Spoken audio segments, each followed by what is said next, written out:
때마다 해줘야 하는 비료 작업이 힘드시다고요? 오레가, 슈퍼 오레가가 수고로움을 덜어드립니다. 간편하고 효과 좋은 완효성 비료, 오레가, 슈퍼 오레가.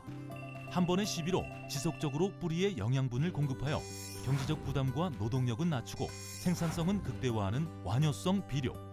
한 번의 시비로 농사가 완성되는 경제적인 비료. 오래간다 오레가. 남해화학 오레가, 슈퍼 오레가. 여러분 안녕하십니까? NBS 뉴스 24입니다. 정부는 올해 11월까지 코로나19 집단 면역을 형성하겠다는 목표로 전 국민의 백신 접종을 확대하고 있습니다. 이달부터는 만 75세 이상 어르신에 대한 화이자 백신 접종이 이루어지고 있는데요. 화이자 백신은 초저온 보관을 해야 해서 예방접종센터를 직접 방문해야만 맞을 수 있습니다. 네, 문제는 거동이 불편하신 어르신들은 접종센터 방문이 어려울 수 있다는 점인데요. 교통이 열악한 농촌 지자체들은 셔틀버스를 투입하는 등 차질 없는 백신 접종을 위해 대응에 나서고 있습니다. 손현진 기자가 보도합니다. 만 75세 이상 고령층을 대상으로 한 코로나19 백신 접종이 이달 들어 본격화하고 있습니다. 정부는 지난 1일부터 만 75세 이상 어르신과 노인시설 종사자, 입소자를 대상으로 한 화이자 백신 접종을 시작했습니다. 화이자 백신의 특징은 상온 보관이 불가능하며 영하 75도의 초저온에서 유통 보관해야 한다는 점입니다.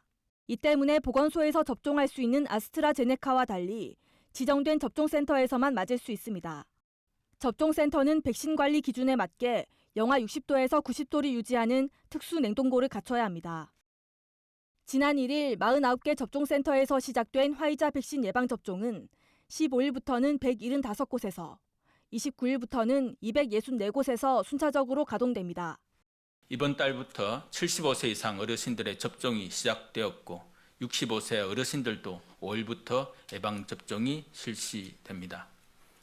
6월까지 어르신들의 접종이 순조롭게 진행되면 고령층의 환자 수와 치명률도 크게 감소할 것입니다. 문제는 거동이 불편한 고령층은 접종센터 방문에 어려움을 겪을 수 있다는 점입니다. 특히 교통이 열악한 농촌 지역 곳곳에서는 고령의 접종 대상자가 안전하고 신속하게 이동할 수 있도록 돕는 수송 전쟁이 벌어지고 있습니다. 전남 한평구는 15일부터 백신 접종을 시작하는 관내 어르신을 위해 택시와 전세버스를 투입하기로 했습니다. 마을에서 읍면사무소까지 택시 76대를, 읍면사무소에서 접종센터까지는 버스 39대를 투입합니다. 방역과 안전관리를 위해 버스 한 대당 탑승 인원은 20명으로 제한됩니다. 이 밖에도 지역별 셔틀버스 운행에 들어간 지자체가 잇따르고 있습니다. 읍면별로 버스를 배정을 해서 마을 단위를 어르신들 태워가지고 접종센터까지 모셔다 드리고 접종 후에는 다시 귀가하는 것까지 지원을 하고 있습니다. 많은 데는 7대까지, 작은 데는 3대 배정되어 있습니다. 접종 대상자들은 예약된 시간에 맞춰 접종센터에 도착할 수 있도록 버스 운행 시간 등을 잘 확인해 이용해야 합니다. 백신을 맞은 뒤에는 접종센터에서 15분에서 30분 대기하고 이상이 없으면 귀가할 수 있습니다.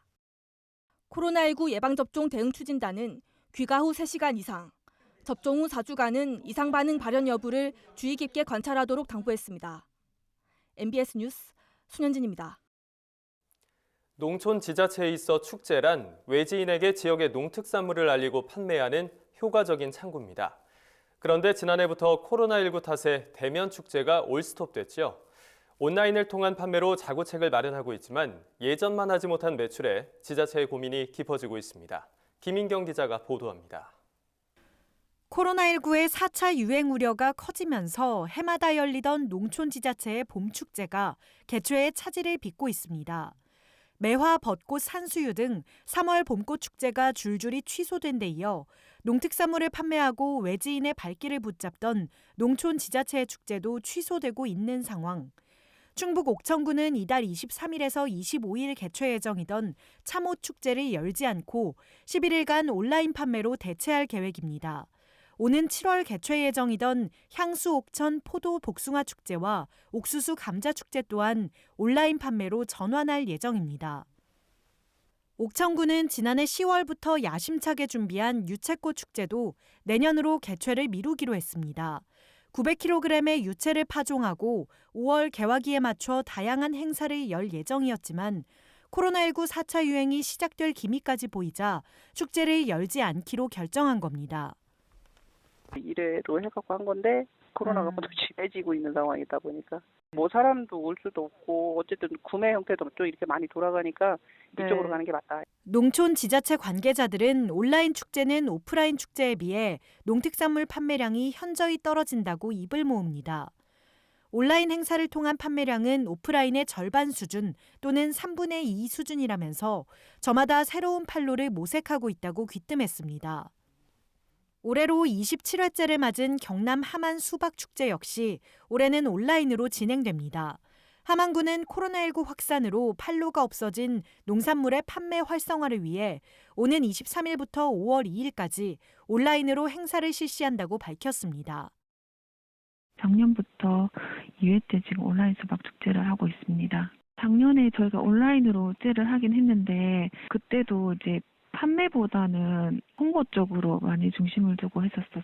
온라인보다 오프라인이 행사 장소에서 판매되는 거는 훨씬 많은 건 사실이에요. 한국농촌경제연구원에 따르면 군 단위 및 도농 복합시 등에서 개최하는 농촌축제는 연간 1,100건에 달합니다. 특히 대부분의 농촌축제는 주로 봄, 가을에 개최되는데 4, 5월에 열리는 축제가 20% 이상입니다. 농경연에 따르면 농촌축제 방문객들은 교통비를 제외하고 축제가 열리는 지역에서 1인당 평균 4만 3천 원가량을 소비하는 것으로 조사됐는데 축제가 취소되거나 온라인으로 대체되면서 지자체의 이 같은 수입이 고스란히 없어지게 된 겁니다. 전문가들은 농촌축제는 지역 농특산물의 중요한 판로로 작용해 농가소득 증대에 크게 기여했던 만큼 축제 취소로 인한 영향을 농식품부와 지자체 등이 분석할 필요가 있다고 조언합니다. 거기에 따른 이제 지역적인 여파가 어떻게 되는지는 알 수가 없는 거죠. 그거는 개최 여부나 뭐 연기 여부 이런 것만 이제 파악이 되는 거니까요. 축제가 축제로만 의미가 있는 게 아니라 이거는 농촌 관광으로도 연계가 되고 특히 농촌 지역 같은 경우는 이제 지역의 당장에 이제 현금이 돌게 하는 어떤 수단이기도 하고. 봄 축제로 인한 반짝 특수가 사라진 농촌 지자체에선 어떻게 하면 지역 경기를 활성화할 수 있을지 고심이 깊어지고 있습니다. NBS 뉴스 김인경입니다. 농업농촌에서 여성 농민들의 역할과 비중이 점점 커지면서 다양한 여성농 지원 정책들이 마련되고 있는데요. 하지만 실제로 어떤 정책들이 있는지 현장 여성농들은 잘 모르는 경우가 많습니다. 이에 정부는 지난해부터 현장 교육을 추진하고 있는데요. 올해는 2년차를 맞아 교육 규모를 대폭 확대했습니다. 강창호 기자가 보도합니다. 농림축산식품부는 19일부터 전국 여성 농업인을 대상으로 영농 여건 개선 교육 프로그램을 운영할 계획입니다. 여성 농업인 영농 여건 개선 교육 프로그램은 전문 강사가 마을을 직접 방문해 여성 농업인 지원 정책을 소개하고 각종 농작업 편의 장비의 사용법을 교육하는 2시간 내외의 과정입니다.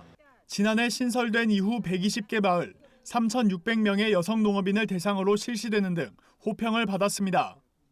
이에 올해는 960개 마을 여성 농업인 9,600명으로 대상이 확대됐습니다. 농식품부는 올해 교육을 위해 교육기관 8개소를 선정했습니다. 해당 교육기관은 전문가로 구성된 선정위원회의 서면 발표 심사를 통해 선발됐습니다. 농식품부는 지난 3월 교육에 참여하는 강사 40여 명을 대상으로 사전 워크숍을 실시해 주요 농작업 편의장비 사용법을 시연하고 교육 우수 사례를 공유했습니다. 정책들의 내용이 어떻게 되고 이걸 이제 신청을 하려면은 어디다 연락을 해서 하면 되는지 그런 것들을 좀 쉽게 안내해드리는 여성분들이 작업이나 이런 것들을 하실 때 여성분들이 좀 쓰시기 좋은 전동 홈이라든지 농작업 의자라든지 농기계나 이런 것들도 사용하는 방법이랑 그다음에 어떤 것들이 좋다 정보 전달하고 시습하는 것들. 한편 올해 영농 여건 개선 교육의 구체적인 운영 일정은 농식품부 여성농업인 광장 누리집 또는 농업교육 정보 포털 누리집을 통해 확인할 수 있습니다. 또 교육 중 발굴된 여성 농업인의 다양한 농사 아이디어는 별도의 경진대회를 개최해 올해 10월 15일 여성 농업인의 날 행사에서 시상할 계획입니다. MBS 뉴스 강창호입니다. 농가들은 그동안 농산물 비규격품, 일명 못난이 농산물의 안정적인 수요처가 없어 자체 폐기하거나 비정기적으로 헐값에 판매해야만 했습니다. 최근 그런 농가들을 도와 못난이 농산물의 새로운 판로를 열어주는 업체들이 있어 눈길을 끌고 있습니다. 김진희 기자입니다.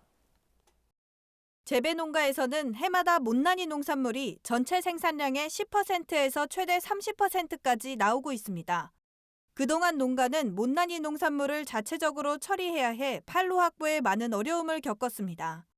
그러나 최근 이런 농가들을 위해 못난이 농산물의 안정적인 판로 확보에 도움을 주는 업체들이 생겨나 주목을 받고 있습니다. 농가들은 못난이 농산물을 팔아 소득을 올리고 업체들은 소비자에게 판매해 수익을 내고 소비자들은 저렴한 가격에 농산물을 구매할 수 있어 모두가 상생할 수 있는 겁니다. 못난이 농산물 산지에서 직접 농산물을 받아 소비자의 집까지 정기적으로 배송해주는 업체도 있습니다.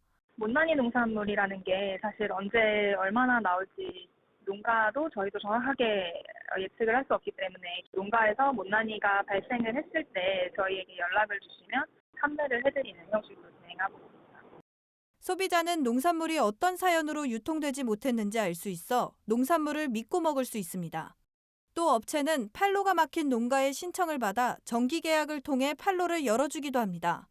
상품 판매와 더불어 농가와 못난이 상품 가공업체를 연결시켜주는 사회적 기업도 있습니다.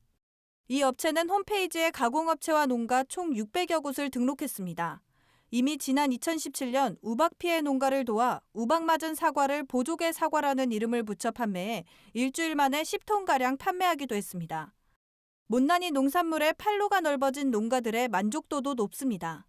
정기적으로 공급을 해야 하는 거 아닌가라는 부담감이 크셨었거든요. 그 부분에 대한 부담 없이 만족도는 높다고 판단하고 있습니다. 실제로 못난이 농산물 유통업체를 이용하고 있는 파프리카 업체 관계자는 유통업체는 비규격을 마케팅으로 내세웠기 때문에 고객들로부터 이의 제기가 발생하지 않아 만족도가 매우 높다고 밝혔습니다. 못난이 농산물의 활용도가 점점 높아지면서 농가와 업체, 소비자 모두에게 도움이 되는 새로운 판로가 열릴지 기대가 모이고 있습니다. MBS 뉴스 김진입니다. 다음은 간추린 뉴스입니다. 충청북도와 충북농협이 기업체의 농촌 일손 돕기 동참을 호소하고 나섰습니다. 충북농협은 이시종 충북도지사와 염기동 충북농협본부장 명의의 농촌 일손 돕기 동참을 위한 협조 서한문을 1,500여 개 기업체에 발송했다고 최근 밝혔습니다. 서한문을 통해 충북도와 농협은 코로나19로 외국인 근로자의 입국이 제한돼 농촌 일손 부족 현상이 심화하고 있다며 도와 농협이 마련한 농촌 일손 돕기 알선 창구를 통해 기업체의 동참을 요청한다고 호소했습니다. 한편 도와 농협은 지난 2월 충북 지역 대학 총장협의회 등과 업무 협약을 맺고 도내 대학생들의 농촌 봉사 활동을 독려하고 있습니다. 경기도는 올해 스마트 축산 환경 조성을 위한 축산 ICT 융복합 확산 사업에 250억 원을 투입합니다. 지원 대상은 도내 축산농가 120여 곳으로 경기도는 지난해 12월부터 예비 신청을 받아 500농가를 대상으로 사전 컨설팅을 진행했으며 컨설팅 완료 농가 중 평가를 거쳐 최종 지원 대상을 선정할 예정입니다. 주요 지원 장비는 축산 내외부 환경관리 장비, 원격 제어가 가능한 사양관리기, CCTV, 경영관리 프로그램 등입니다. 사업 지원 비율은 보조금 50%, 융자 30%, 자부담 20%입니다.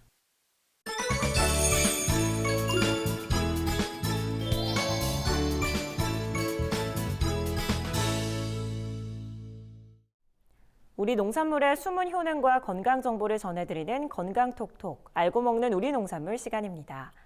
빠른 속도로 증가하고 있는 만성 질환 중 하나, 바로 당뇨병인데요. 국내 당뇨병 환자는 이미 500만 명을 넘어섰습니다. 당뇨병은 다양한 합병증을 유발하기 때문에 관리가 중요한데요. 치커리의 이눌린 성분이 당뇨병 예방과 치료에 도움을 준다고 합니다. 치커리의 영양에 대해서 김하은 기자가 알려드립니다. 쌉쌀한 맛으로 입맛을 자극하는 치커리는 샐러드에 자주 사용되는 채소 중 하나인데요. 각종 영양소가 풍부해 건강식으로 각광받고 있습니다. 오늘은 치커리, 더 맛있고 건강하게 즐기는 방법 알려드립니다. 치커리에는 칼슘, 칼륨, 식이섬유 등 각종 영양소가 풍부하게 들어있는데요. 쓴맛을 내는 성분인 인티비는 소화 촉진 효과가 있어 고기와 함께 먹으면 좋다고 합니다. 치커리는 집에서 쌈도 싸먹고 돼지고기 삼겹살 구워서 싸먹을 때 엄청 맛있고요. 그렇지 않으면 젊은 분들은 샐러드로 많이 먹어요. 우리 늙은 노인네들도 이거를 엄청 많이 먹어요. 먹어보면은 향긋하고 약간 싸근하면서 또 건강에 엄청 좋아요. 맛과 영양이 풍부한 치커리. 어떻게 해야 좋은 치커리를 고를 수 있을까요? 잎이 선명하면서 진한 녹색을 띠고요. 이제 만졌을 때 단단한 느낌이 들고 이제 흔들면 탄력 있는 게 이제 싱싱한 치커리입니다. 치커리에는 천연 인슐린으로 불리는 이눌린 성분이 풍부하게 들어있는데요. 몸속에서 포도당으로 분해되지 않고 90% 이상이 대장에 그대로 도달하기 때문에 혈당이 천천히 오를 수 있도록 돕습니다. 또한 치커리의 풍부한 식이섬유는 장내 환경을 개선하고 체내의 독소 배출을 원활하게 해 변비 예방에도 도움을 주는데요. 이 같은 성분 외에도 칼슘은 100g당 79mg, 철은 1.2mg, 칼륨은 무려 387mg이나 들어있어 100g당 함유량이 하루 권장 섭취량의 11%를 넘습니다. 치커리는 아삭아삭 씹히는 맛과 입안 가득 퍼지는 쌉쌀한 향이 일품인데요. 치커리를 씻을 때는 식초를 넣은 물에 3분 정도 담갔다가 뿌리 가까이 있는 줄기를 손으로 닦아 이물질을 제거해줍니다. 치커리를 흔들어 잎부분까지 닦아주고 흐르는 물에 한 번 더 세척하면 깨끗한 치커리를 먹을 수 있습니다. 이번엔 치커리 더 맛있게 먹는 방법 소개합니다. 물기를 제거한 치커리는 3등분으로 자르고요. 양파와 당근도 채 썰어 준비합니다. 진간장 2큰술, 고춧가루 1큰술, 매실액 4큰술, 참기름 1큰술, 그리고 통깨를 넣어 양념장을 만들어줍니다. 볼에 준비한 채소와 양념장을 넣고 버무린 후 노릇하게 익힌 훈제 오리와 함께 그릇에 담아내면 오리고기 치커리 무침이 완성됩니다. 비타민과 칼륨, 칼슘이 풍부한 치커리는 동물성 단백질이 풍부한 오리고기와 함께 먹으면 영양 궁합이 좋은데요. 치커리는 담즙 분비를 촉진하기 때문에 담석증 환자는 주의해야 합니다. 치커리를 보관할 때는 신문지나 키친타올로 포장하고 분무기로 물을 뿌려 냉장 보관해야 하는데요. 위생봉투나 비닐팩으로 한 번 더 포장할 경우 구멍을 뚫어 놓으면 더 신선하게 보관할 수 있습니다. 지금까지 건강톡톡 알고 먹는 우리 농산물이었습니다. 저희 NBS 뉴스24는 오늘 방송을 끝으로 막을 내립니다. 4월 19일 월요일부터는 새로운 구성의 종합정보 프로그램 NBS 투데이로 시청자 여러분을 찾아갑니다. 네, 새롭게 시작하는 NBS 투데이는 보다 폭넓은 정보와 깊이 있는 내용으로 농촌과 도시를 하나로 잇는 소통의 창이 되겠습니다. 농업 농촌 최신 정보를 가장 빠르고 정확하게 전달할 NBS 투데이. 여러분의 많은 관심과 사랑 부탁드립니다. NBS 뉴스24 마칩니다. 함께해 주신 여러분 고맙습니다.